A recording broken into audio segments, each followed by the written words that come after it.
रोहा नगरपालिकेच्या हद्दीतील अष्टमी येथे उभारण्यात आलेल्या स्वर्गीय दत्ताजीराव तटकरे रक्तपेढीमध्ये रुग्णांना एका रक्ताच्या बॅगसाठी तब्बल 1550 रुपये आकारले जात असल्याने संताप व्यक्त होत आहे. रक्तदात्यांनी निस्वार्थ भावनेतून रक्तदान करूनही त्याच रुग्णाला मोफत रक्त न मिळणे हा गंभीर प्रश्न उभा राहिलाय. खासदार सुनीलजी तटकरे आणि मंत्री आदिती तटकरे यांच्या संकल्पनेतून रोहा नगरपालिका हद्दीत ही ब्लड बँक उभारण्यात आली असून तिचे संचालन अर्पण संस्था करत आहे. शासनाने कोट्यवधी रुपये खर्चून इमारत उभी केली असली तरी रुग्णांना विनामूल्य रक्त उपलब्ध करून देण्याऐवजी शुल्क आकारले जात असल्याचा आरोप उबाडा ठाकरे गटाचे राजेश काफरे यांनी केलाय. जर नागरिकांकडून एवढी रक्कम आकारायचीच असेल तर शासकीय रुग्णालयात स्टोरेज सेंटर उभारले असते तरी पुरे झाले असते.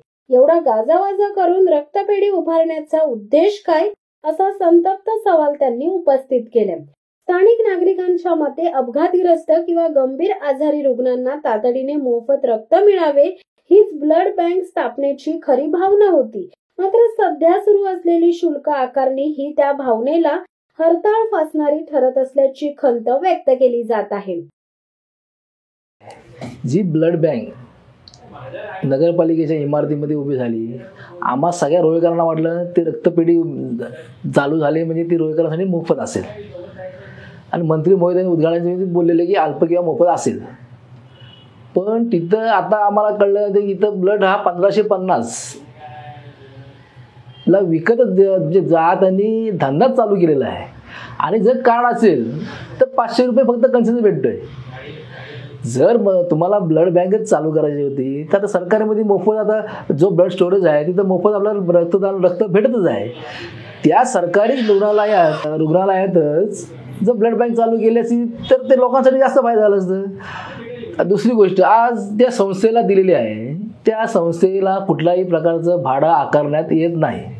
आम्ही माहिती घेतलेली आहे रोहा नगर परिषदेतून. मग जर मोफत त्यांना भाडा दिला असेल, भाडा त्यांना फ्री असेल, मग ते रोहेकरांच्या टॅक्स पेअरसाठी तो ब्लड का नाही उपलब्ध फ्रीमध्ये होत, ह्याचं उत्तर आम्हाला पाहिजे. नाहीतर आम्ही शिवसेना ठाकरे गट म्हणून आम्ही याबद्दल सीओना प्रश्न विचारणार, नाहीतर आक्रमक होणार आम्ही. जी आता आपल्या नगरपालिकेच्या इमारतीमध्ये रक्तपेढी संस्था, ती प्रायव्हेट संस्था आहे, ते त्यांच्या संस्थेत मार्फत जे रक्तदान शिबिर होतात त्यात मी स्वतःसुद्धा रक्तदान दिलेले आहे. पण त्या कार्डाचं काही उपयोग होत नाही, फक्त 500 रुपये कन्सेशन ते देतात. मग त्या रक्तदान करून त्या संस्थेला उपयोग आहे का? एक तर तुमच्या संस्थेसाठी रक्तदान करतात त्यांना तरी ते मोफत द्यायला पाहिजे त्या कार्डवरती. जशी जिल्हा रुग्णालयाचं रक्तदान शिबिर होतात त्यांच्या कार्डवरती रक्त फ्री भेटतं म्हणून लोक आवडीने रक्तदान करतात किंवा लोकांसाठी उपयोगी पडावं, हे रक्त आपल्या गरिबांसाठी उपलब्ध व्हावं, त्यासाठी आम्ही रक्तदान करत असतो. रक्तदान ते कुठंतरी ह्याचं उत्तर द्यावं संस्थेने. शिवसत्ता टाइम्ससाठी अक्षय जाधव, रोहा. दे धडक बेधडक वृत्त देणाऱ्या आपल्या शिवसत्ता टाइम्स न्यूज चॅनलला लाल बटन दाबून सबस्क्राईब करा आणि बेल आयकॉनला क्लिक करायला विसरू नका.